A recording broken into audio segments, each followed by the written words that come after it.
വയനാട്ടിൽ കാട്ടാന ആക്രമണത്തിൽ കൊല്ലപ്പെട്ട പോളിന് നാടിന്റെ അന്ത്യാഞ്ജലി. മൃതദേഹം പുൽപ്പള്ളി സെന്റ് ജോർജ് പള്ളി സെമിത്തേരിയിൽ സംസ്കരിച്ചു.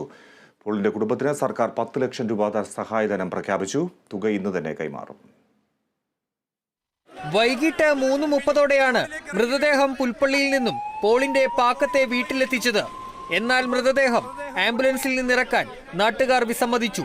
നഷ്ടപരിഹാര തുകയായ 10 ലക്ഷം രൂപ ഇന്ന് തന്നെ നൽകണമെന്നും ഭാര്യയ്ക്ക് സർക്കാർ ജോലി, കുട്ടികളുടെ പഠനച്ചെലവ് അടക്കമുള്ള കാര്യങ്ങളിലും ഉറപ്പ് വേണമെന്നുമായിരുന്നു ആവശ്യം.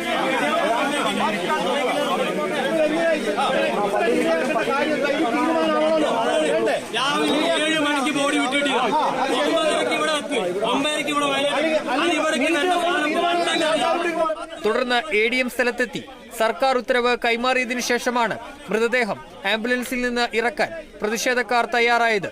അതേസമയം മൃതദേഹം വീട്ടിലെത്തിക്കാൻ വൈകിയതിൽ പ്രതിഷേധവുമായി ബന്ധുക്കളും രംഗത്തെത്തി.